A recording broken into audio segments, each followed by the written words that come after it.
The Keepers of the Flame update for Path of Exile is less than 2 weeks away, and in just a few days we'll be getting the full reveal for patch 3.27, which should hopefully include the full patch notes drop at the end of the livestream, as has become tradition in recent years.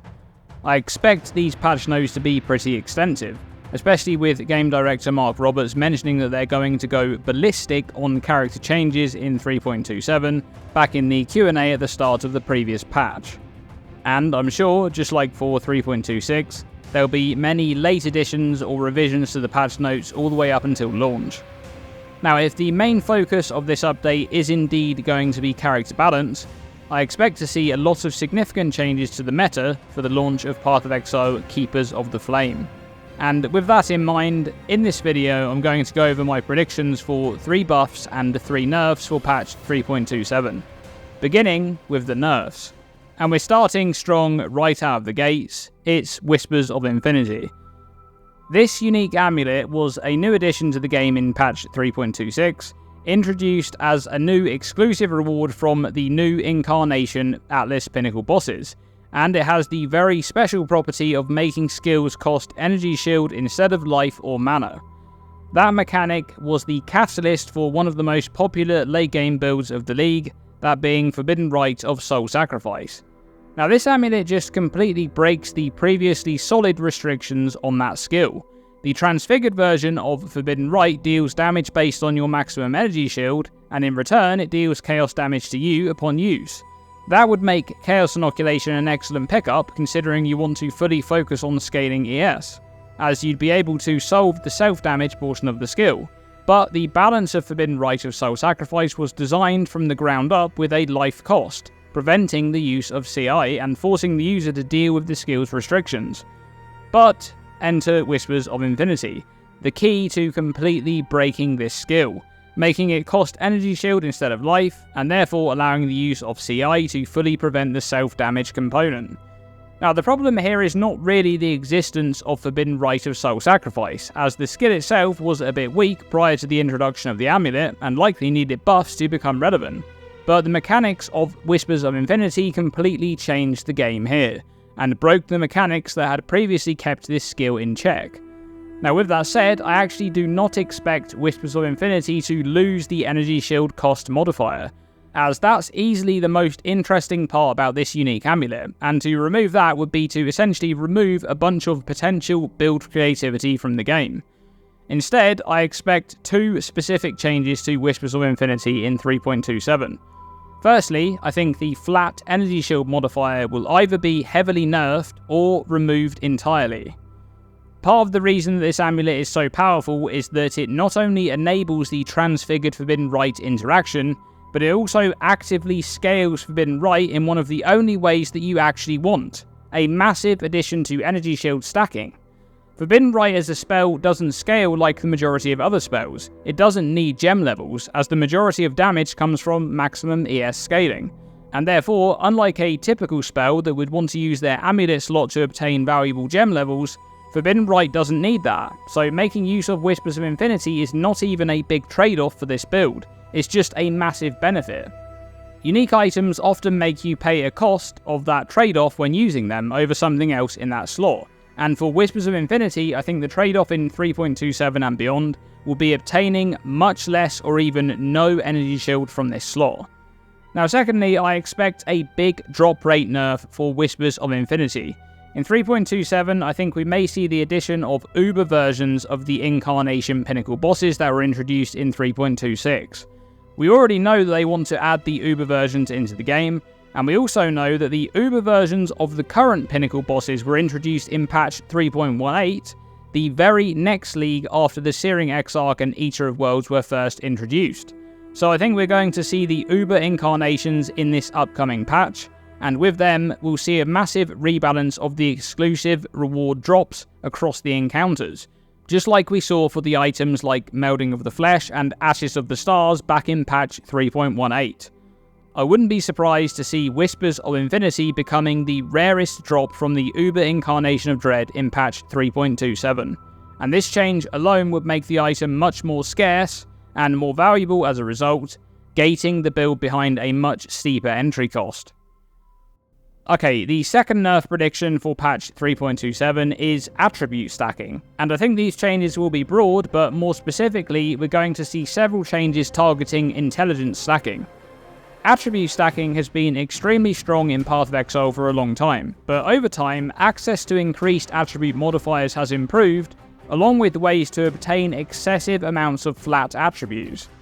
This, paired with the addition of items such as Calandra's Touch and the Simplex Amulet base, along with currencies like Hinakora's Lock and Reflecting Mist, has scaled the top end of attribute stacking builds like crazy. But to be fair here, this isn't really specifically an attribute problem, since the strongest builds in Path of Exile's endgame are essentially all stackers of some kind. Life stackers, charge stackers, energy shield stackers, mana stackers, flat damage. It all revolves around stacking something to ridiculous levels. However, when looking at attributes, there's a bit more of an issue going on here with intelligence specifically, which is contributing to a huge imbalance between life and energy shield. Usually, when it comes to attribute stacking, a build will be focusing on scaling one or several special modifiers by stacking an attribute, such as strength stacking with Replica Alberon's Warpath. But for intelligence stacking, this is not always the case. Oftentimes, the best way to scale energy shield is to simply stack as much intelligence as possible, because intelligence inherently grants increased energy shield at a rate of 1% per 5 in. Therefore, unlike strength or dexterity, just scaling intelligence with no special interaction involved becomes a massive source of defensive scaling. And this has become more and more of a problem in recent patches with the introduction of new, stronger high-end base types, because this has essentially inflated the potential of intelligence to scale energy shield, because you now have a lot more flat energy shield to work with. Meanwhile, the same can't be said for strength and life scaling, because strength doesn't grant increased maximum life, it grants flat life instead. So what's the solution here? Well, firstly, I think the access to increased attribute modifiers will be toned down. For example, the increased specific attribute notables on the tree, like Utmost Intellect, will be nerfed or removed entirely and replaced with something else. Additionally, I could see the increased attribute mastery also being replaced, and on top of those tree changes, I'd expect to see the same sort of changes to specific modifiers on gear that grant increased attributes, nerfing their power at the top end. Then for intelligence stacking specifically, I think they'll take this opportunity to remove some of the problematic masteries from the game. The evasion and energy shield mastery for increased evasion per intelligence, and the accuracy mastery to gain accuracy based on intelligence are examples of masteries that may be removed or replaced here. And I could also see precise technique being changed to require accuracy rating to be higher than life and energy shield.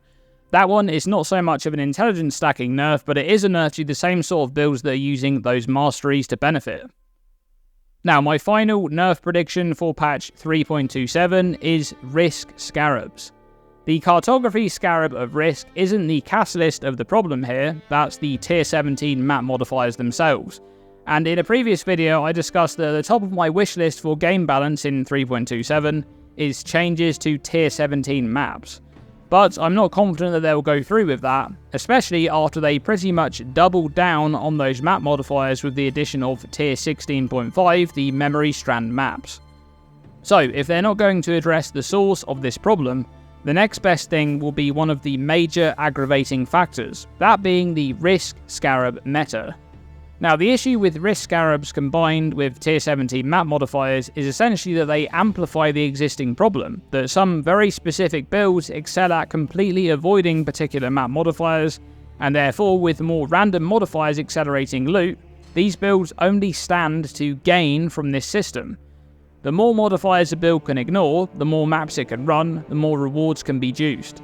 Tier 17 map modifiers have been part of the reason that Trickster has been so dominant in recent leagues, with not just superior defenses to most other builds, but also the one step ahead node allowing characters to ignore the action speed modifiers in these dangerous maps. Risk Scarabs only amplify this issue, making the builds that were already good even better, whilst also raising the bar for other builds to be able to actually interact with this content. I don't think Risk Scarabs will be nerfed this patch, I think they'll just be outright removed. Okay, let's move on to the buff predictions, beginning with Spellslinger. Now, Spellslinger has been in a bit of a weird spot since all the way back in patch 3.15 Expedition League, in an update that saw huge nerfs to mana cost and reservations, including the change to make triggered skills cost mana.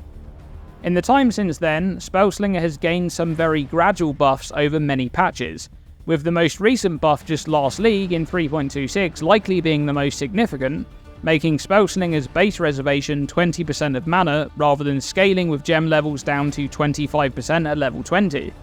This has made Spellslinger more accessible at early levels, but one of the issues that Spellslinger has is the large, less damage multiplier with triggered spells.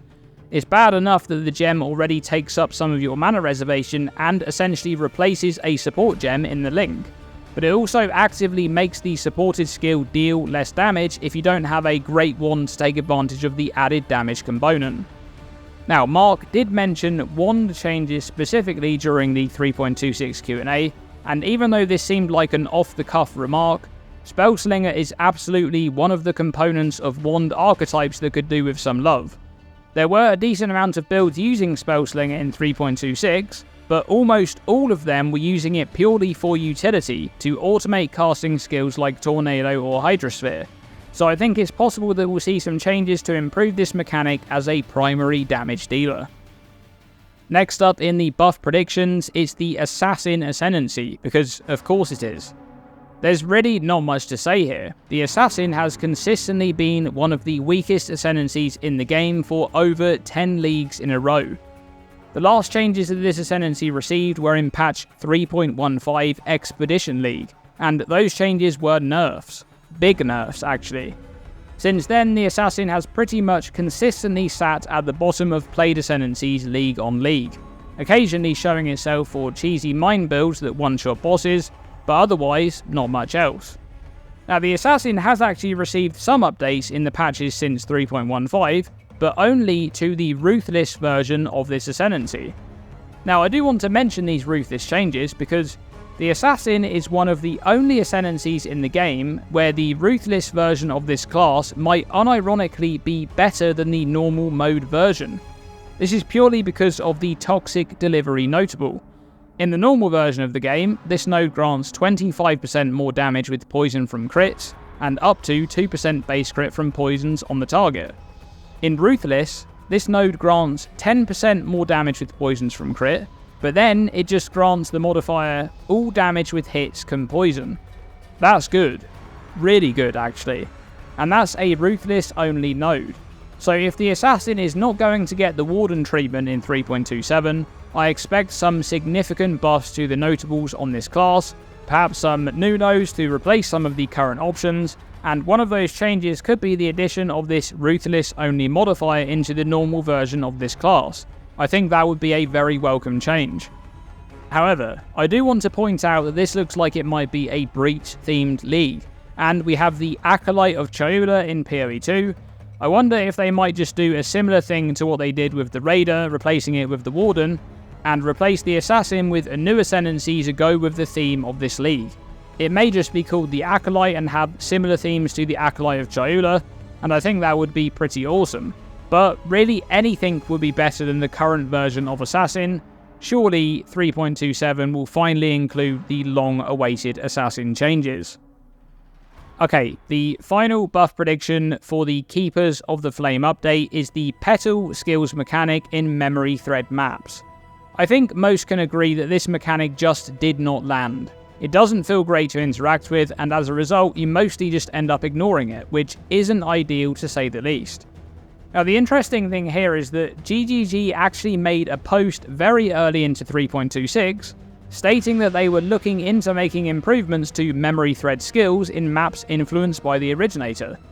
But we heard nothing after this post, so either they forgot, which I think is unlikely, or they decided to hold off those changes until 3.27. Maybe because they needed more time to consider what to do with them. I think ideally these are consolidated into one skill per map, and they're made to be much more impactful when you actually do use them. But I'm not really sure what the ideal solution is here. Perhaps they should just go away altogether. I don't really feel that memory influenced maps necessarily need these special extra skills to exist to make them feel distinct. They already have the originator packs of monsters and the tier 17 map modifiers to separate them from normal tier 16s. But they may still want to keep them around, so I expect a big improvement to these skills in 3.27. And that's it. 3 buff predictions and 3 nerf predictions for Path of Exile Keepers of the Flame. But what do you think will be changed in the upcoming patch? Let me know by commenting below. Thanks for watching this video, and as always, stay tuned and stay safe.